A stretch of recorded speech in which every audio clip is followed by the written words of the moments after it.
All right, what's up, guys? Welcome back to another episode of the Living the Dream podcast. Today on the show, we are going through Proverbs chapter 2, verse 17, and it is still talking about the forbidden woman from verse 16, and it's talking about the fact that, we'll just get into it. From the adulteress with her smooth words. That's the end of verse 16. And then verse 17 says, who forsakes the companion of her youth and forgets the covenant of her God. So when it says companion of her youth, that would be her husband. The covenant of her God, is talking about marriage. And this makes me think of great partnerships and the value of time. And let me tell you why. So forsakes the companion of her youth. Like when it says the companion of her youth, it's like somebody who chose you when you were a virgin. Somebody who chose you when there was you had your whole life ahead of you. Like all of the value in our life, I feel like comes down to our time.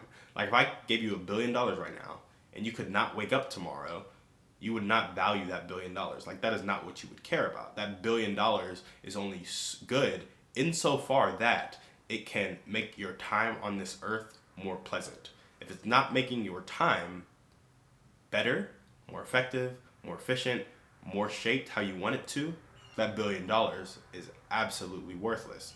So I think when it says forsakes the companion of her youth, it's like, especially in the Bible, it's talking about like you were chosen when you were a virgin, you made a commitment to one another, and you guys decided to made a covenant to live life together, and you're forsaking that companion.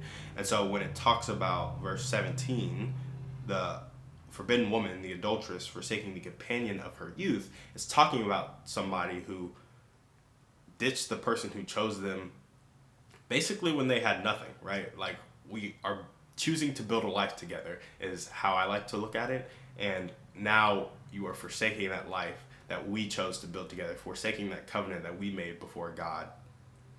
And we made it at a time when I was at my most valuable. Like men in biblical times, if they chose a woman, it was like at that point they were probably in the prime of their youth.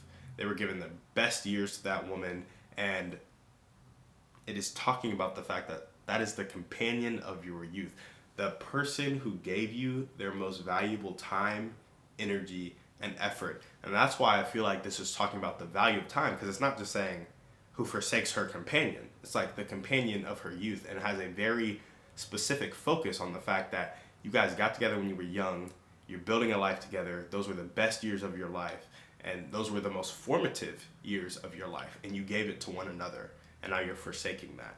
So I think this verse in particular makes me think about the value of time, and when you're young, and people are like, explore in your 20s, don't explore with just travel. Like travel is great. Don't explore with just trying new hobbies. Trying new hobbies is great, but it's like, who are you going to serve? What impact are you going to make? Who does your heart break for? Like, explore those things, because the value of your time, like your youth, those are your best, most formative years. And I'm pretty sure, like, on a neurobiology level, our brain is plastic. And it becomes less and less plastic the older we get. So it is the most plastic. And when I say plastic, it means like brain plasticity. It can change and form new habits, patterns, and recognize new patterns and all that good stuff easier when we're younger. And so when we're a kid, like a really small kid, it's really easy for us to do it, which is why if you want to learn multiple languages, if you can do it before like the age of 5, I think, or something like that, it makes it really easy.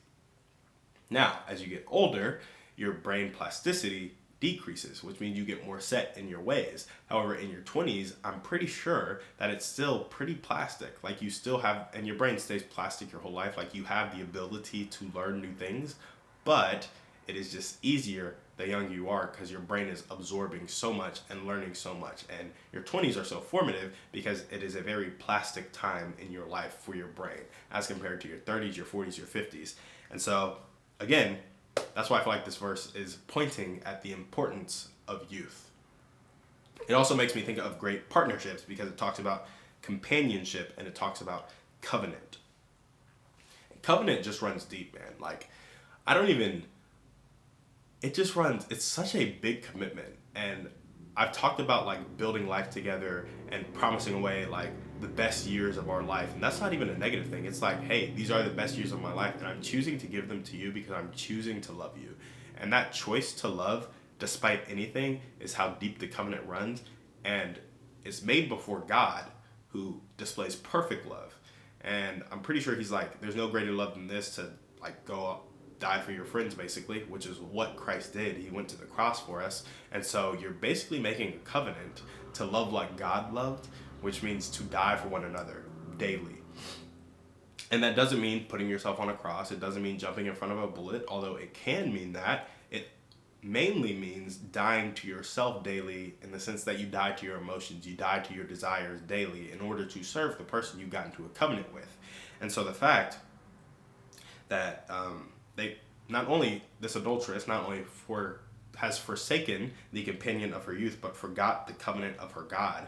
Like, it just makes me think of great partnerships, because a great partner does the exact opposite of this. Like, stays with the companion of her youth and would honor the covenant. And it makes me think of great business partnerships, because you don't want a partner in a company that is going to ditch when a shiny object pops up, is going to ditch when things get hard. You want a partner that is going to honor the covenant you guys made together when you sign that 50-page operating agreement in your business. And you want somebody who's going to, build with you and work with you and stay with you after you give away the best, most energetic time in your life to build a company that you both have ownership in, right? So that's what this whole verse made me think of, the value of time and the value of great partnerships, mainly because it puts on display a really bad partnership who wasted the best times of her life and her partner's life because she threw it away by forsaking a covenant.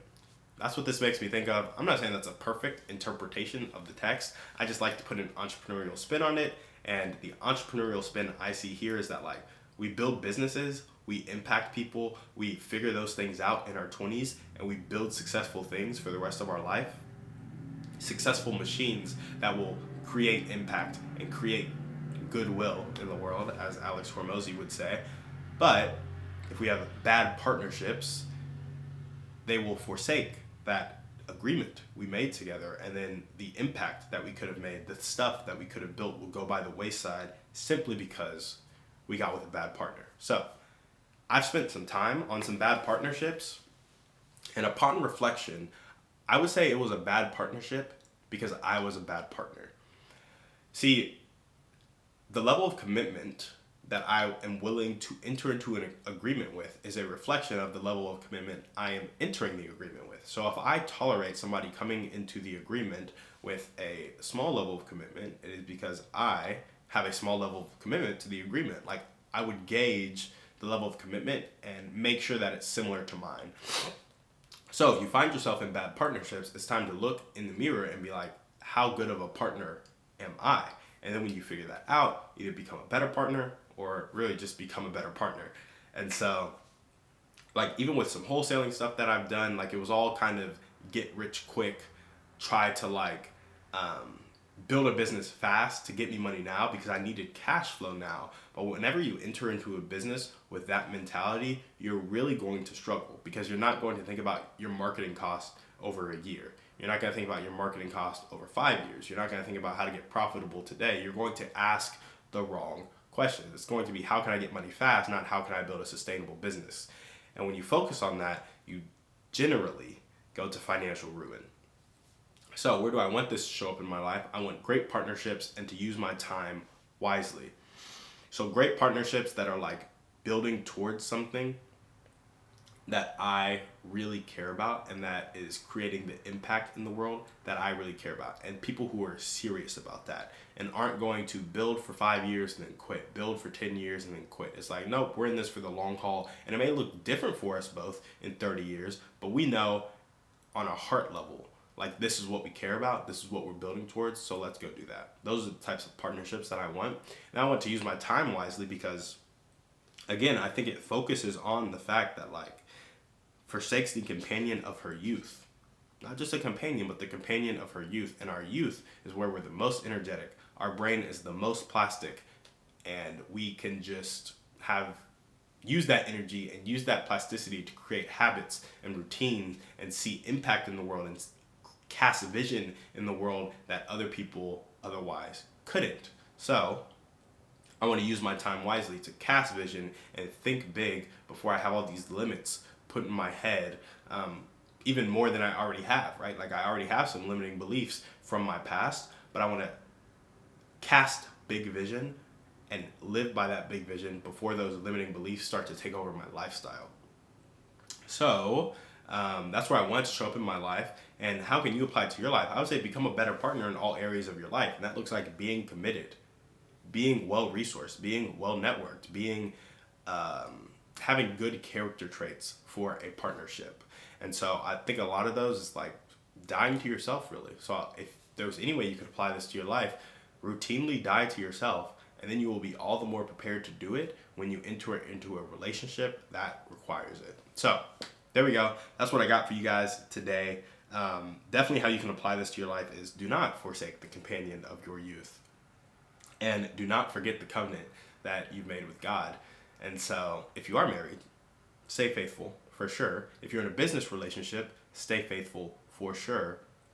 But I think something that's really cool here, and it's the last point, this is really me extrapolating off the text. Like, this isn't directly in the text, but it's just what I'm taking from it. Forsake the companion of her youth. When I first read this, it was like, our youth has some beautiful things for us. Like, it has energy for us. It has beauty for us. It has energy, looks, we have possibility, we have the whole world at our feet, we have the ability to think big, we have the time to make big things happen, the compounding nature of good things versus the compounding nature of bad things. We can put so many things into play in our youth. And like, in my mind, her youth was her companion because it had so many benefits for her. And after I read a commentary, I was like, okay, that's not exactly what it's talking about, but it's still what I took from it when I first read it. And I think it's true. Our youth does have many, many beautiful things for us. Not to saying old age doesn't, but our youth just has some beautiful things that won't always be there. So take advantage of them while they're there and use them well. Use that time to compound impact. Use that time to compound relationships and goodwill and love. Use that time to compound love. So there we go. Thank you guys for listening. That's all we got for you on the show today. We will see you on the next one. And on that note, we're out.